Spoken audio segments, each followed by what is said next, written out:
సాయిరామ్. సమర్థ సద్గురు సాయినాథ్ మహారాజ్ కి జై. ముందుగా మన సాయి మహత్యం ఛానల్కి స్వాగతం అండి. మన సాయి భక్తులందరూ ఎక్కడున్నా సంతోషంగా, ఆరోగ్యంగా, మనస్ఫూర్తిగా బాగుండాలని కోరుకుంటున్నాను. ఇక ఇప్పటి వీడియోలో బాబా గారు ఏం చెప్పబోతున్నారంటే, తల్లి, ఇదిగో ఈ కానుక పుచ్చుకో. ఇందులో ఒక రహస్యం ఉంది.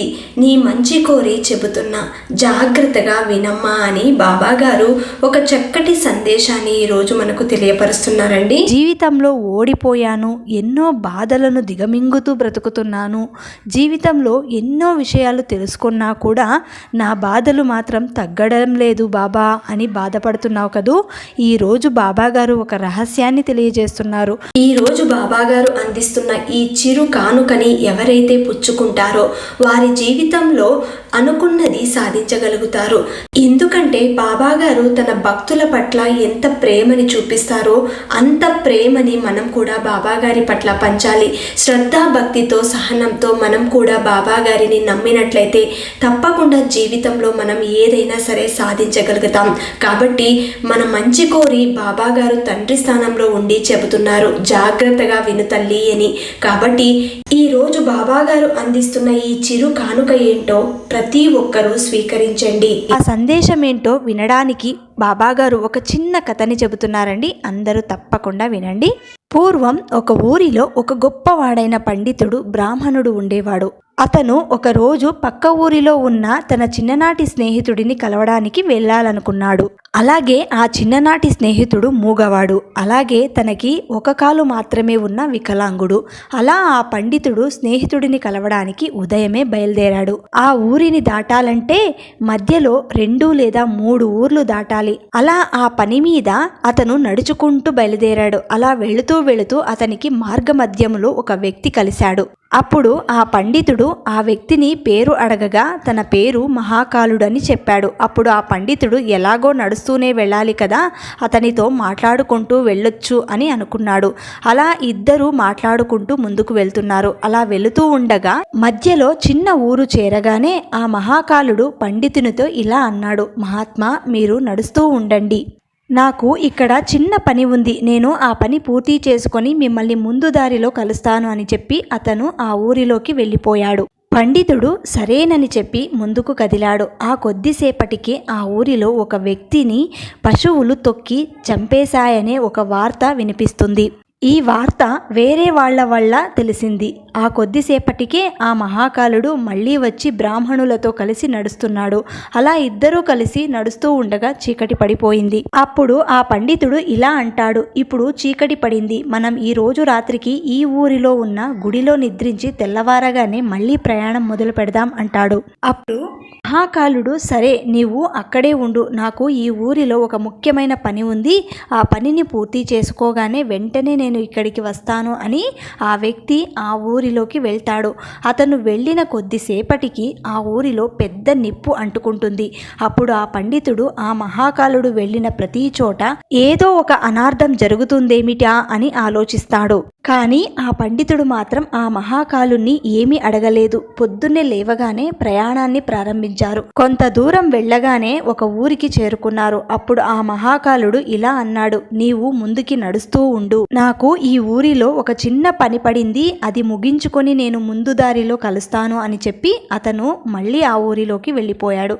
కానీ ఈసారి వెళ్లకుండా అక్కడే నిలబడి వేచి చూస్తున్నాడు ఈ పండితుడు. ఆ కొద్దిసేపటికే ఆ ఊరిలో ఒక వ్యక్తి పాము కరిచి మరణించడం జరుగుతుంది. అది గమనించిన పండితుడు, ఈ మహాకాలుడు వెళ్ళిన ప్రతి చోట ఏదో ఒక ప్రమాదం ఖచ్చితంగా జరుగుతుంది, ఇందులో ఏదో విషయం ఉంది, అతను వచ్చిన తర్వాత తప్పకుండా అతనినే అడిగి తెలుసుకోవాలి అని చెప్పి అతను ఎదురు చూస్తూ ఉన్నాడు. అంతలోనే కొద్దిసేపటికే ఆ మహాకాలుడు పండితుడి దగ్గరికి చేరుకున్నాడు.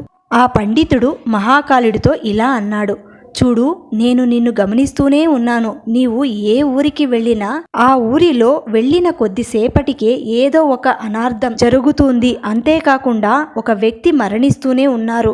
అందుకని నేనిప్పుడు ఇలా నిన్ను అడుగుతున్నాను, అసలు మీరు ఎవరు అని ఆ పండితుడు అడగగా ఆ మహాకాలుడు ఇలా చెబుతాడు, మహాత్మా, మీరు మహాజ్ఞాని, మహాత్ములతో కలిసి నడిస్తే మంచి జరుగుతుందని నేను మీ వెంట నడుస్తున్నాను అని అంటాడు. నన్ను మీరు గుర్తుపట్టలేదా? నేను ఒక యమదూతను. నన్ను మా యమధర్మరాజు ఆధీనంలో ప్రాణాలను హరిస్తూ ఉంటాను. ఇప్పుడు నేను వెళ్ళిన వాళ్లను వాళ్ళ ఆయువు తీరిపోయాయి, అందువల్ల వారి ప్రాణాలను హరించి వస్తున్నాను అని అంటాడు.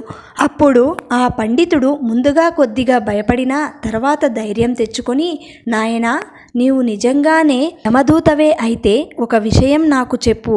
నీవు తర్వాత ఎవరి ప్రాణం హరించబోతున్నావో చెబుతావా అని అడుగుతాడు. అప్పుడు ఆ యమదూత ఇలా అంటాడు, ఇప్పుడు నేను తీసుకోబోయే ప్రాణాలు ఎవరివో కాదు, ఇంతవరకు నువ్వు కలవడానికి వెళుతున్న నీ చిన్ననాటి స్నేహితుడు. అతని చావుకి కారణం కూడా నువ్వే అవ్వబోతున్నావు. నీ వల్లనే అతడు మరణిస్తాడు అని చెప్పాడు. అప్పుడు ఆ పండితుడు చాలా బాధపడ్డాడు. ఒకవేళ అతను నిజంగానే యమదూత అయితే ఖచ్చితంగా ఇది జరిగి తీరుతుంది అనుకున్నాడు. నా వల్ల నా ప్రియమిత్రుడు మరణించబోతున్నాడు, అలా జరగకూడదు. నేను వెళ్ళి కలిస్తేనే కదా నా వల్ల మరణిస్తాడు. అందువల్ల నేను అతనిని అస్సలు కలవకపోతేనే మంచిది, కలవకపోతే మరణించడు కదా అనుకుని ఆ పండితుడు ఆ స్నేహితుడి దగ్గరికి వెళ్లకుండా అక్కడే ఆగిపోతాడు. అప్పుడు యమదూత ఇలా అన్నాడు, మహాత్మా, మీరు మనసులో ఏం ఆలోచిస్తున్నారో నాకు తెలుసు. మీరు మీ మిత్రుణ్ణి కలవడానికి వెళ్ళకపోయినా అతని తలరాత మాత్రం మారదు. మీ మిత్రుడి మరణం మాత్రం నిర్ణయించబడింది, దాన్ని ఎవ్వరూ మార్చలేరు. ఇంకా కొద్దిసేపట్లో అది జరిగి తీరుతుంది అని ఆ మహాకాలుడు అన్నాడు. తరువాత ఈ పండితుడు చాలా బాధపడ్డాడు. నా మనసులో నేను అనుకున్న మాటలు ఆ వ్యక్తికి ఎలా తెలిసాయి? అయితే అతను ఖచ్చితంగా యమదూత అని అనుకుని అతని మాటలు ఖచ్చితంగా జరిగి తీరుతాయి. నా వల్ల నా మిత్రుడు మరణించబోతున్నాడు అనుకుని, అందువల్ల నేను వచ్చిన దారిలోనే వెనక్కి వెళ్ళిపోతాను అనుకుని ఇంటికి తిరిగి వెళ్ళిపోతున్నాడు. అలా వెనక్కి తిరిగి వెళ్తుండగా స్వయాన తన మిత్రుడే తన వైపు వేగంగా రావడం చూశాడు. తన స్నేహితుడు చాలాసేపటి నుండి తన వెంటే వస్తున్నట్లుగా అనిపించింది. అయితే ఆ పండితుణ్ణి చేరుకోలేకపోయాడు. ఎందుకంటే వికలాంగుడు కావడంతో, మూగవాడు కావడంతో అడగలేకపోయాడు. అలా ఆ మిత్రుడు చాలా ఆయాసపడుతూ పండితుణ్ణి దగ్గరకు చేరుకోగానే కింద పడిపోయి ప్రాణాలు విడిచాడు. అప్పుడు ఆ పండితుడు భయంతో వణికిపోతూ యమదూత వైపు చూసి, అసలు ఏం జరిగింది? నా మిత్రుడు ఎలా మరణించాడు అని అడుగుతాడు. అప్పుడు ఆ మహాకాలుడు ఇలా అంటాడు, మీ స్నేహితుడు వెనకాల వెళ్ళిన ఊరి నుండే నీ వెంట వస్తున్నాడు. అతనికి ఒంటికాలు కావడం వల్ల అతను నీ వరకు చేరుకోలేకపోయాడు. నిన్ను చేరుకోవడానికి తన శక్తిని మించి ప్రయత్నించాడు. అందువల్ల ఆయాసంతో గుండె ఆగిపోయి మరణించాడు. అప్పుడు ఆ పండితుడు ఇలా అంటాడు, మరణం ఆపడం ఎవరి వల్ల కాదు, అందరికీ ఏదో ఒకసారి మృత్యువు వచ్చి తీరుతుంది అంటూ తనను తాను సమర్థించుకున్నాడు.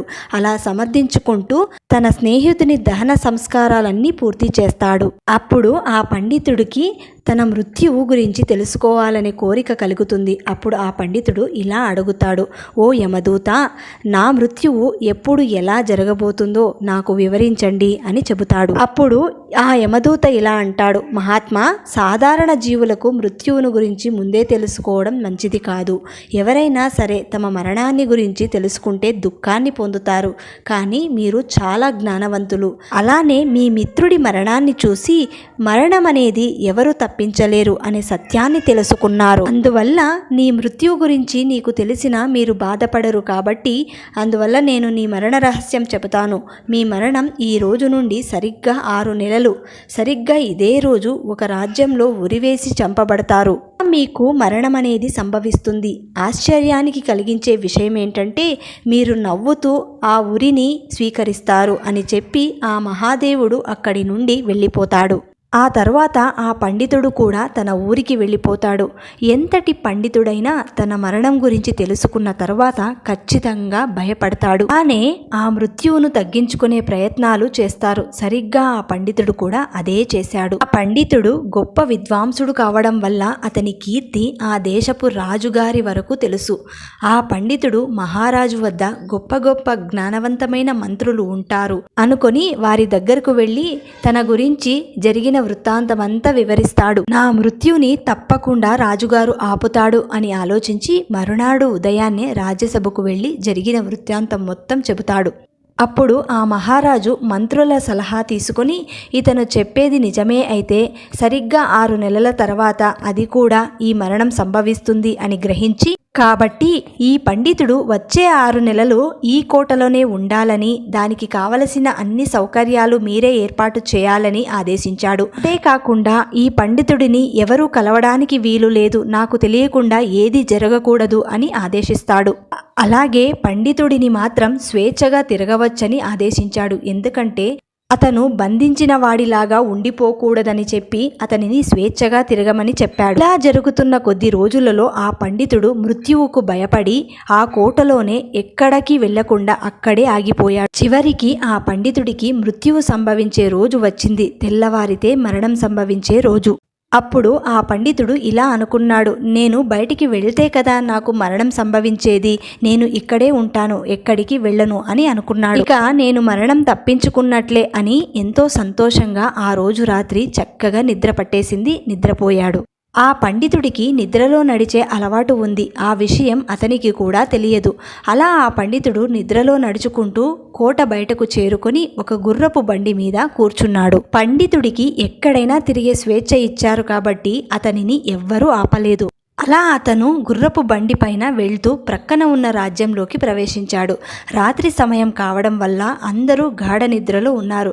ఆ పండితుడు గుర్రపు బండి దిగి నడుచుకుంటూ తిన్నగా మహారాణి పడక గదిలోకి చేరుకొని మహారాణి ప్రక్కన పడుకున్నాడు. పండితుడు మహారాణి ప్రక్కన పడుకొని ఉండటం గమనించి మహారాజు కోపంతో ఊగిపోయాడు. వెంటనే బంధువర్గాన్ని పిలిపించి ఆ పండితుణ్ణి బంధించి వేశాడు. ఆ పండితుడికి ఏం అర్థం కాలేదు. అసలు తాను ఈ రాజ్యంలోకి ఎలా వచ్చాడో కూడా తెలియటం లేదు. ఆ పండితుణ్ణి రాజ్యసభలో ప్రవేశపెట్టారు. అతన్ని చూడగానే మహారాజు కోపంతో ఊగిపోతూ ఆ పండితుడికి ఉరిశిక్షను విధించాడు. ఉరిశిక్ష అని వినగానే పండితుడు భయపడిపోయి, మహారాజా నన్ను క్షమించండి, నేను ఇక్కడికి ఎలా వచ్చానో కూడా నాకు తెలియదు. నాకు ముందే తెలుసు ఈ రోజు నాకు ఖచ్చితంగా మరణం సంభవిస్తుందని, దాని ప్రకారమే ఇదంతా జరుగుతుందని చెప్పారు. అప్పుడు మహారాజు, ఏంటి ఈరోజు నీకు మరణం సంభవిస్తుందని నీకు ముందే తెలుసా అని అడుగుతాడు.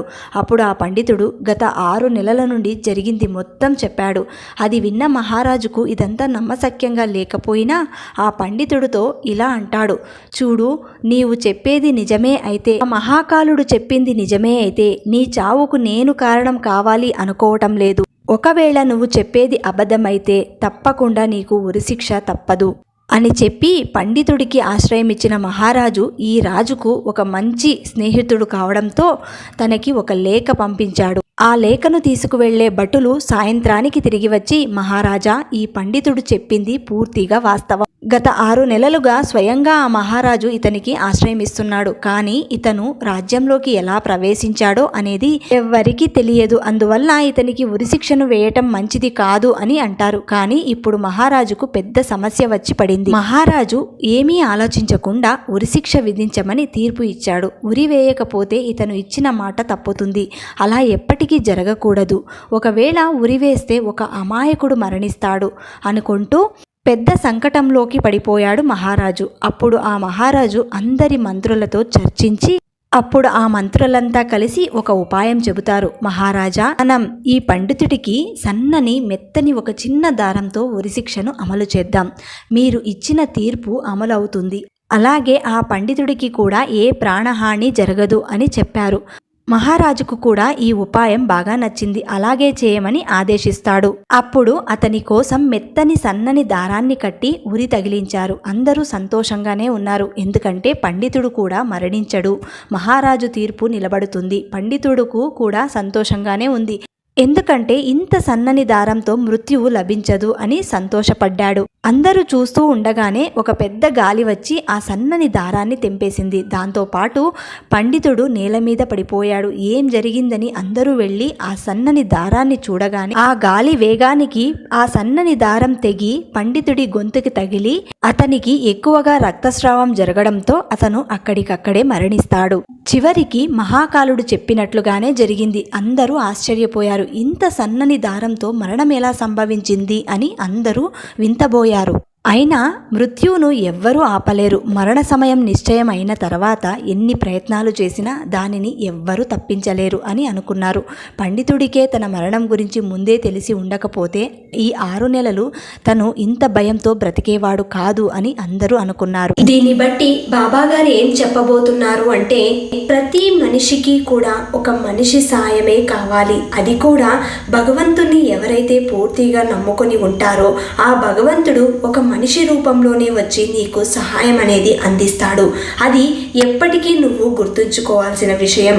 చావు అనేది ఎప్పుడైనా ఎలాగైనా రావచ్చు. కాబట్టి ఉన్నంత వరకు సంతోషంగా జీవించడానికి ప్రయత్నం చేయండి. ప్రతి ఒక్కరితోనూ బంధాలను కలుపుకుంటూ ఆనందంగా జీవించండి. ఈ వీడియో కనుక మీకు నచ్చితే మన సాయి భక్తులందరికీ షేర్ చేయండి. అలాగే లైక్ చేయండి. ఇంకా ఎవరైనా కొత్తగా మన ఛానల్లోకి వచ్చినట్లయితే దయచేసి సబ్స్క్రైబ్ చేసుకొని సపోర్ట్ చేయండి ఫ్రెండ్స్. మళ్ళీ రేపటి వీడియోలో కలుసుకుందాం. అంతవరకు సెలవు. సర్వే జనా సుఖినో భవంతు. సర్వం శ్రీ సాయినాథార్పణమస్తు.